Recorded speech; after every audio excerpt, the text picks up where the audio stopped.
Assalamualaikum warahmatullahi wabarakatuh. Hari ini saya akan membawakan materi teori masuknya agama dan kebudayaan Islam di Indonesia, di mana terdapat 4 teori. Teori pertama adalah teori Mekah. Islam masuk ke Indonesia pada abad ke-7 oleh orang-orang Arab langsung yang memiliki semangat menyebarkan Islam. Teori ini yang paling banyak mendapat dukungan. Salah satu tokohnya adalah Van Loor, Anthony Jones, Arnold, dan Buya Hamka. Salah satu bukti pendukungnya adalah kesamaan mazhab Syafi'i, di mana kebanyakan penduduk Hadramaut bermazhab Syafi'i, sama dengan mazhab yang diikuti kebanyakan masyarakat Indonesia.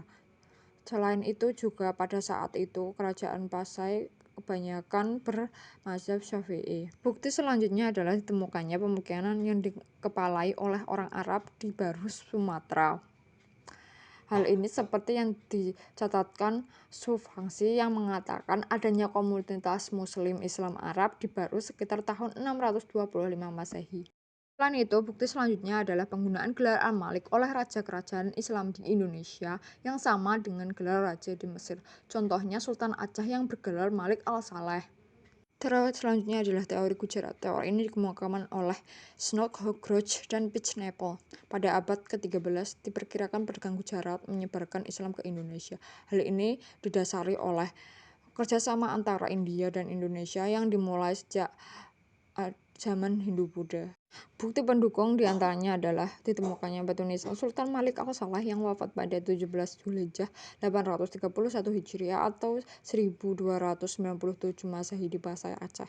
Menurutnya batu nisan di Pasai dan makam Maulana Malik Ibrahim yang wafat pada tahun 1419 di Gresik, Jawa Timur memiliki bentuk yang sama dengan batu nisan yang terdapat di Kambai, Gujarat. Diperkirakan bahwa batu nisan tersebut dipesan dari Gujarat ataupun dibuat oleh penduduk lokal yang sudah mengetahui corak Gujarat. Pernah belajar corak Gujarat. Bukti selanjutnya adalah catatan Marco Polo 1292 yang saat itu akan membawa putri Cina menuju ke Romawi, singgah di Sumatera Utara dan menjumpai banyak pedagang Gujarat beragama Islam di Sumatera dan berinteraksi dengan penduduk lokal. Teori ketiga adalah teori Persia. Umar Amir Hussein dan Husain Zayadiningrat berpendapat bahwa Islam masuk ke Nusantara pada abad ke-13 melalui para pedagang yang berasal dari Persia. Persia adalah sebuah kerajaan yang saat ini kemungkinan besar berada di Iran.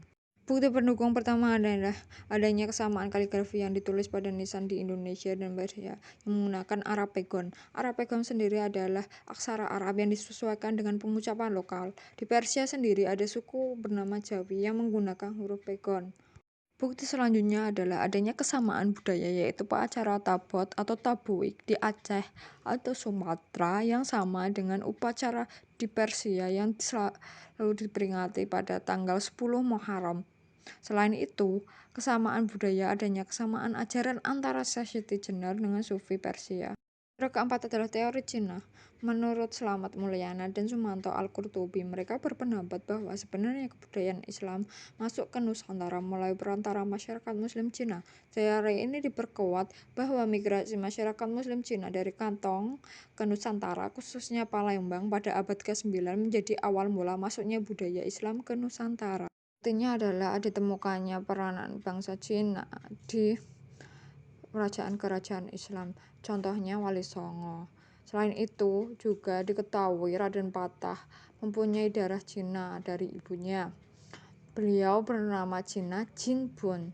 Selain itu juga di Hikayat Hasanuddin dan Sejarah Banten diperkirakan banyak raja-raja Islam yang menggunakan gelar Cina seperti Cek Bancun, Susen, Susu, Cekopo, dan lain-lain.